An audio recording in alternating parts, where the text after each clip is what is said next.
It's quite fashionable to say that the education system is broken. It's not broken. It's wonderfully constructed. It's just that we don't need it anymore. We don't need no education. You can memorize the periodic table. Okay, you memorized it, and so what? We don't need no thoughts. I believe this passionately that we don't grow into creativity, we grow out of it.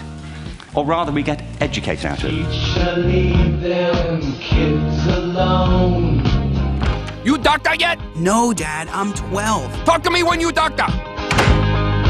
Hey! Teacher, leave them kids alone. You realize, as you have just seen, that the slightest push, and this will be my last lecture. I'm going to close my eyes. I don't want to see it. And I'm going to count down from 3 to 0. It's not just changing what's taught and how things are taught, but really reshaping the teaching profession. And it's not about money. It's about teachers thinking of themselves as knowledge workers, teachers understanding that they have to be innovators in the classroom every single day as they think about bringing all students to high levels of attainment.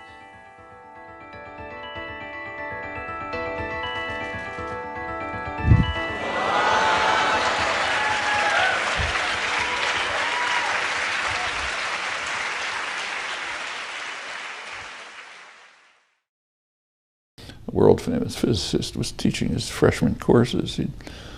He was famous for saying that if students asked him, what are we going to cover this semester? He'd say, it really doesn't matter. It matters what you discover. Zeker voor natuurkunde bijvoorbeeld, voor jonge kinderen, dan gaat het eigenlijk helemaal niet om iets uitputtend te behandelen. Het is meer dat je een soort teaser hebt. Hè? We learn by doing. We learn when we're truly engaged. So the social studies teacher and the math teacher and the English teacher work together to create projects.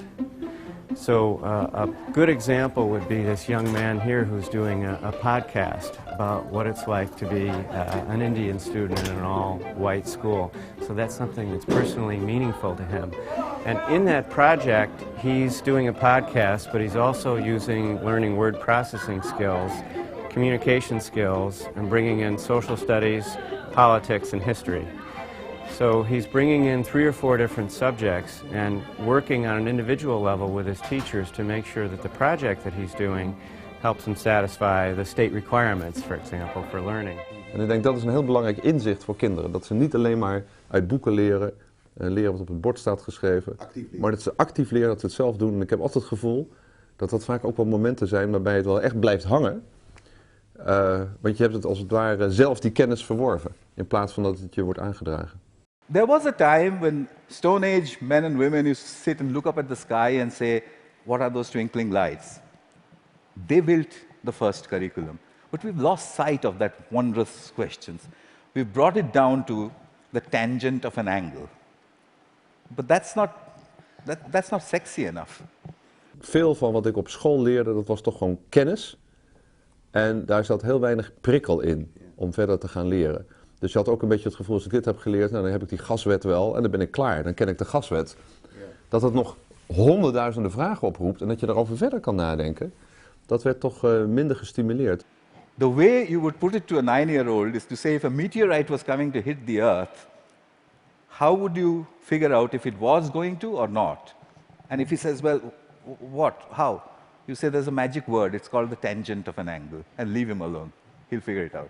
Kids coming out of universities and colleges these days find it very difficult to come up with fresh ideas. And why? They've been educated on this standard routine of routine testing, you know, of multiple choice tests. The whole teaching to test business is disastrous. If a kid comes along and got all A's, he's probably too boring to bother with. You know. Van ja, maar wacht even, het is niet alleen maar tentamens doen, cijfers halen, foutloos door je examen heen komen.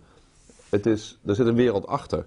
It's not, oh, I'm sitting in a room talking about life. I'm living life.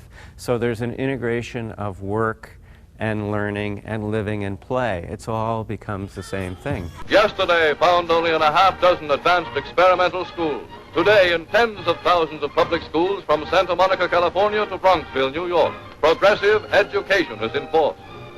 learning by doing, learning about practical everyday problems, that knowledge gained during an actual experience is best understood and longest retained. Part of education is a teacher and a learner. And we've, over time, kind of obfuscated that relationship with every type of accretion and distraction. We have syllabuses, we have testing regimes, testing companies, political ideologies, political purposes, subject loyalties, union issues, building codes, all of the things, timetables, schedules. It's why we can spend all day long discussing education and never mention teaching or learning. But if there's no teaching and learning happening, there is no education going on. So if we're going to improve education, we have to improve that bit. And everything else has to take a place around it and not get in the middle of it or get in the way of it.